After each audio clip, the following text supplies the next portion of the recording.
નમસ્કાર દર્શક મિત્રો, હું છું રૂપલ લુણીચિયા. સંપૂર્ણ ન્યૂઝમાં આજ રોજ ભાભર નગરપાલિકાના ટાઉન હોલ ખાતે 46મો સ્થાપના દિવસ સક્રિય સદસ્ય સંમેલન કાર્યક્રમ યોજાયો હતો. આ કાર્યક્રમને દીપ પ્રાગટ્ય કરીને ખુલ્લો મૂકવામાં આવ્યો હતો.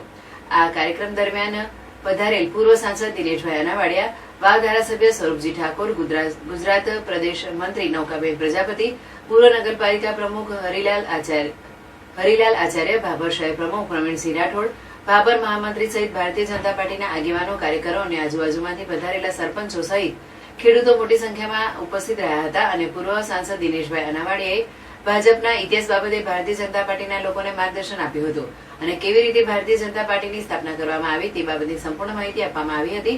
સાથે જણાવ્યું હતું કે ભારત દેશની મોટામાં મોટી પાર્ટી હોય તો તે ભારતીય જનતા પાર્ટી છે અને સાથે ભારતીય જનતા પાર્ટી દ્વારા જે યોજનાઓ ચાલુ કરવામાં આવી છે, જેમાં પ્રધાનમંત્રી આવાસ યોજના, વિધવા સહાય યોજના, સ્વનિધિ યોજના, 108 ઇમરજન્સી મેડિકલ સેવા, પીએમ મુદ્રા લોન, વિશ્વકર્મા યોજના સહિતની યોજનાઓથી માહિતગાર કર્યા હતા. સાથે આર્ટિકલ 370 તેમજ અયોધ્યા રામ મંદિર સહિતના કામોને વખાણ્યા હતા.